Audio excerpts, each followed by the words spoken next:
முஹம்மது இப்னு அப்துல்லாஹி ஸல்லல்லாஹு அலைஹி வஸல்லம் அபாத். அன்புள்ள சகோதரர்களே, பெரியோர்களே, அல்லாஹ்வுடைய அந்த நுண் அறிவு, விசாலமான அறிவு, இதை நம்ம தெளிவா விளங்கிட்டா நம்ம இப்படி எல்லாம் பேச மாட்டோம், அழகா பேசுவோம். அல்லாஹ் ஒரு இடத்துல சொல்றானா, யாரு தெரியுமா, எனக்கு கடலில் உள்ளதும் தெரியும் கரையில் உள்ளதும் தெரியும்.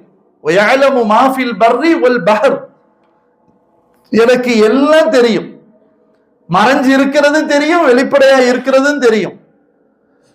சொல்லிட்டு அல்லாஹ் சொல்றான், ஒமா தஸ்குத்து மின் வரக்கத்தின் இல்லா யஅலமுஹா. அல்லாஹு அக்பர்.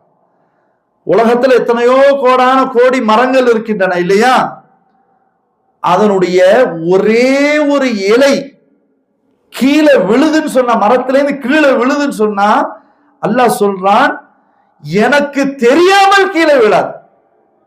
எவ்வளவு பெரிய நுண்ணறிவாளர். அப்ப அல்லாஹ்வுக்கு தெரியாம ஒண்ணு நடந்துருமோ? நடக்கவே செய்யாது. அதனால நமக்கு நடந்து முடிந்த விஷயங்களாக இருந்தா நம்ம என்ன சொல்லணும்? கத்தர் அல்லாஹு வமா ஷாஅ ஃபஅல. என்ன பிரச்சனைகள் வந்தாலும் சரி, அல்லாஹ் நாடியபடி, அல்லாஹ் நிர்ணயித்தபடி நடந்து முடிந்து விட்டது, அவ்வளவுதான். அடுத்த பேச்சு பேசக்கூடாது. அது அப்படி செஞ்சிருந்தா, இப்படி பண்ணியிருந்த பேச்சு என்ன செய்யக்கூடாது, வரக்கூடாது. நடக்க போற விஷயத்துல விதியை குழப்ப கூடாது. முடிஞ்சு போன விஷயம்தான் இப்படி. நடக்க போற விஷயத்துல நன்மையை நாடிதான் நம்ம நடக்கணும். அல்லாஹ்வுடைய நாட்டம் எப்படி நமக்கு தெரியாது. நம்ம அல்லாஹ்வுடைய நாட்டம் எப்படி நடக்கதான் போகுது, அதனால நம்ம இப்படி செய்வோம், பாவத்தை செய்வோம், அது செய்வோம், இது செய்வோம், நம்ம என்ன செஞ்சிடக்கூடாது, முடிவு எடுத்துடக்கூடாது. நடக்க போற விஷயத்துல நம்முடைய சிந்தனை நன்மையை நாடி மட்டும்தான் இருக்கணும்.